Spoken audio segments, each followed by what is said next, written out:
அனைவருக்கும் வணக்கம். இது உங்கள் வெற்றி விநாயகா. 11th ஃபஸ்ட் வால்யூமில் இயல் உலகத்தின் தன்மையும் அளவீட்டியலும் அந்த லெசனில் பார்க்கலாம். சயின்ஸ் எனும் சொல் அறிந்து கொள்ளுதல் எனும் பொருளுடைய சயின்சியா எனும் லத்தீன் மூலச்சொல்லிலிருந்து உருவானதாகும். இதை எப்படி நம்ம ஞாபகம் வச்சுக்கலாம் அப்படின்னா, சயின்ஸ் அப்படின்னாவே அறிவியல். ஸோ அறிவியல் அப்படின்னாவே அறிந்து கொள்ளுதல் அப்படிங்கிறது அர்த்தம். ஸோ இது ஒரு லத்தீன் மொழி சொல் அப்படிங்கிறது எப்படி ஞாபகம் வச்சுக்கலாம் அப்படின்னா, லத்தி அப்படிங்கிறது லத்தீனா என்ன அப்படிங்கிறது நம்ம எல்லாருமே அறிஞ்ச ஒரு இது தான் இல்லையா. ஸோ போலீஸ் கையில் லத்தி இருக்கும். ஸோ அப்போ லத்திங்கிறது நம்ம அறிஞ்ச சொல். ஸோ அப்போ சயின்ஸ் எனும் சொல் அறிந்து கொள்ளுதல் எனும் பொருளுடைய சயின்சியா எனும் லத்தீன் மூலச்சொல்லிலிருந்து உருவானதாகும். தமிழ் மொழியில் சயின்ஸ் அப்படின்னா நம்ம என்ன சொல்கிறோம்? அறிவியல் அப்படின்னு சொல்கிறோம். அடுத்தது இயற்கை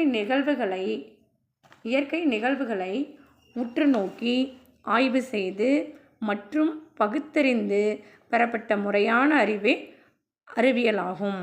அதாவது இயற்கையாக நடக்கக்கூடிய நிகழ்வுகளை என்ன பண்ணணும் அப்படின்னா, ஃபஸ்ட்டு பார்வையிடணும், அப்புறம் அதை பற்றிட்டு ஆய்வு செய்யணும், அப்புறம் பகுத்தறிஞ்சிட்டு அதன் மூலமாக ஒரு உண்மையான ஒரு இதை பெறணும், ஒரு தகவலை. ஸோ உற்று நோக்கி ஆய்வு செய்து மற்றும் பகுத்தறிந்து பெறப்பட்ட முறையான அறிவே அறிவியலாகும். உயிர் இல்லாமல் இருக்கும் இல்லையா, அந்த பொருட்களை பற்றி பயிலக்கூடிய அறிவியலுக்கு என்ன பேர் அப்படின்னா இயல் அறிவியல். இயல் அறிவியல்னு நம்ம எதை சொல்கிறோம் அப்படின்னா, இயற்பியலையும் வேதியியலையும் சொல்கிறோம். உயிருள்ள பொருட்களை பற்றி பயிலும் அறிவியலுக்கு பேர் உயிர் அறிவியல். அதாவது தாவரத்துக்கும் உயிர் இருக்கும், விலங்குக்கும் உயிர் இருக்கும் இல்லையா. ஸோ தாவரவியல், விலங்கியல் மற்றும் பலவற்றை பற்றி படிக்கிறது தான் உயிர் அறிவியல். இயற்கை நிகழ்வுகளை ஆர்வமாக உற்று நோக்குதலும் அறிந்து கொள்வதுமே அறிவியலின் ஆரம்பமாகும். இயற்கை நிகழ்வுகளை ஆர்வமாக உற்று நோக்குதலும் அறிந்து கொள்வதுமே அறிவியலின் ஆரம்பமாகும். அறிவியல் எனும் சொல் 19ஆம் நூற்றாண்டிலேயே பயன்படுத்தப்பட்டது. அறிவியல் அப்படிங்கிற சொல் எந்த நூற்றாண்டிலேயே பயன்படுத்தியிருக்காங்க? 19ஆம் நூற்றாண்டிலேயே பயன்படுத்தியிருக்காங்க. முற்காலத்தில் இயற்கை தத்துவவியலே அறிவியல் அப்படின்னு அழைக்கப்பட்டது. அந்த காலத்துலலாம் அறிவியல் அப்படின்னு சொல்லிட்டு எதை சொல்கிறாங்க அப்படின்னா, இந்த இயற்கை தத்துவவியலை தான் அறிவியல் அப்படின்னு சொல்லியிருக்காங்க. பண்டைய காலத்தில் வானியல்லிருந்து மருத்துவம் வரைக்கும், அதாவது பண்டைய காலத்தில் வானியல் முதல் மருத்துவம் வரை அறிவியல் முன்னேற்றங்கள் அனைத்திலும் எகிப்தியர்களே முன்னோடிகளாக சிறந்து விளங்கினார்கள். ஸோ அதாவது வானியலிருந்து மருத்துவம் வரைக்கும் இருக்கக்கூடிய அந்த அறிவியல் முன்னேற்றங்கள் அனைத்திலும் யார் சிறந்து விளங்கினாங்கன்னா எகிப்தியர்கள். சிந்து சமவெளி நாகரிக காலந்தொட்டே, சிந்து சமவெளி நாகரிகம் அப்படின்னாவே பொது ஆண்டுக்கு முன் 3300 1300 வரைக்கும் நமக்கு தெரியும்.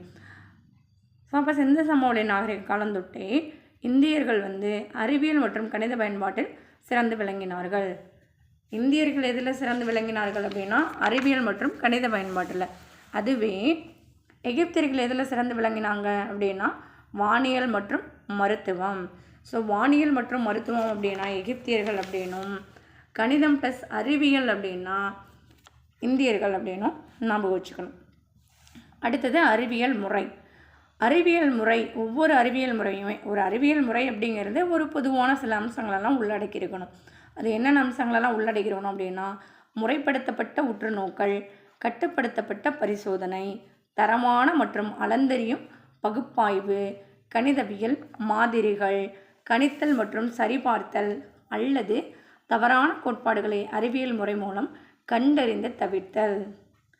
அதாவது ஃபஸ்ட்டு உற்று நோக்கணும், அப்புறம் பரிசோதிக்கணும், அப்புறம் பகுப்பாய்வு செய்யணும், அப்புறம் கணிதவியல் மாதிரிகள், அது எல்லாத்தையும் வச்சு என்ன பண்ணணும்? கணிக்கணும், சரி பார்க்கணும்.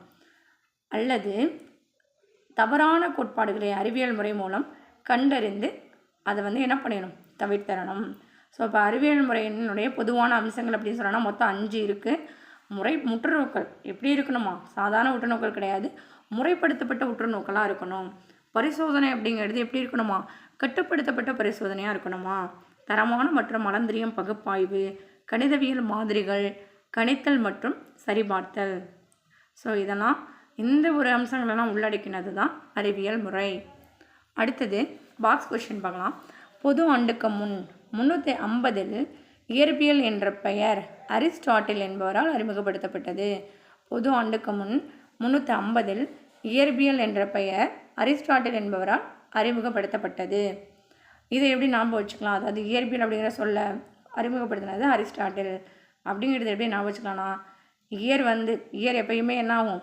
ஸ்டார்ட் ஆகும் இல்லையா? இப்போ கூட 2026 அந்த இயர் ஸ்டார்ட் ஆக போகுது. ஸோ அப்போ இயர் அப்படின்னாவே ஸ்டார்ட் ஆகும். அப்போ இயர் ஸ்டார்ட். ஸோ இயற்பியல் அப்படிங்கிற சொல்ல அறிமுகப்படுத்தினது அரிஸ்டாட்டில். ஒவ்வொரு இயருமே எப்போ அறிமுகமாகும்? ஸ்டார்டிங்கில். ஓகேவா? இப்போ 2026 அப்படிங்கிறது ஸ்டார்டிங்கில் அறிமுகமாகும். ஸோ இதை ஞாபகம் வச்சுக்கோங்க. தேங்க்யூ.